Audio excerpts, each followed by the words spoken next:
বিরুদ্ধে ক্ষোভ উগরে দিলেন হুমায়ুন কবির।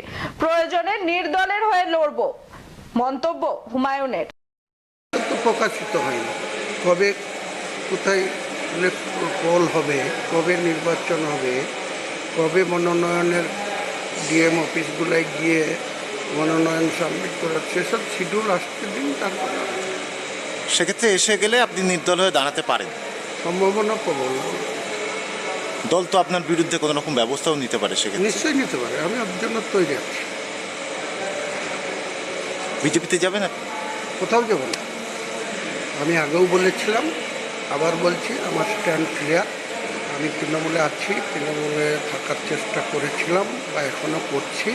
তৃণমূল যদি ভেবে থাকে যে আমাদেরকে দিয়ে যা খুশি তাই করানো যাবে, এটা যাবে না। আমরা মানুষের জন্য দল করি, মানুষের প্রাথমিক চাহিদাটাকে আমরা গুরুত্ব দিই। মানুষ আমাদেরকে বলছে যে এই ধরনের প্রার্থীকে ভোট দেব না, তাদের মতামতকে গুরুত্ব দেব নির্বাচন। তারপরে তৃণমূলের তো রাজ্য নেতৃত্ব, সর্বময় নেতৃত্ব, তার তো সব সুপ্রিম পাওয়ার। এই প্রার্থী যেমন ডিক্লেয়ার করে দিয়েছেন, কারোর সঙ্গে আলোচনার প্রয়োজন মনে করেনি। কথা বলেনি আপনাদের? না, সেটা তেনাদের তো পাওয়ার আছে, আমাকে সাসপেন্ড করে দেওয়া, সব কিছু তো তাদের হাতে, করে দিক। উনি আমার কোনো ভূক্ষেপও নেই, কোনো এ নিয়ে কাউকে কাকতি মিনতিও করতে চাব না যে আমাকে কেন করা হলো এগুলো। আমি মানুষের দরবারে যাব, এর আগেও গেছি।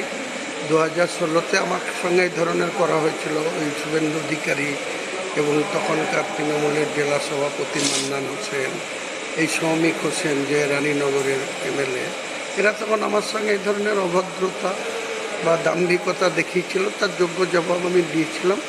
ভারতীয় জনতা পার্টিরও সিকিউরিটি ফরফিট করে দিয়েছিলাম। 10,335 ভোট পেয়েছিল, যেখানে 1,88,000 ভোট পোল হয়েছিল। সেখানে 10% ভোট পেতে হয়, জানেন তো। 1,88,000 মানে 18-র উপর ভোট পেতে হবে, 19,000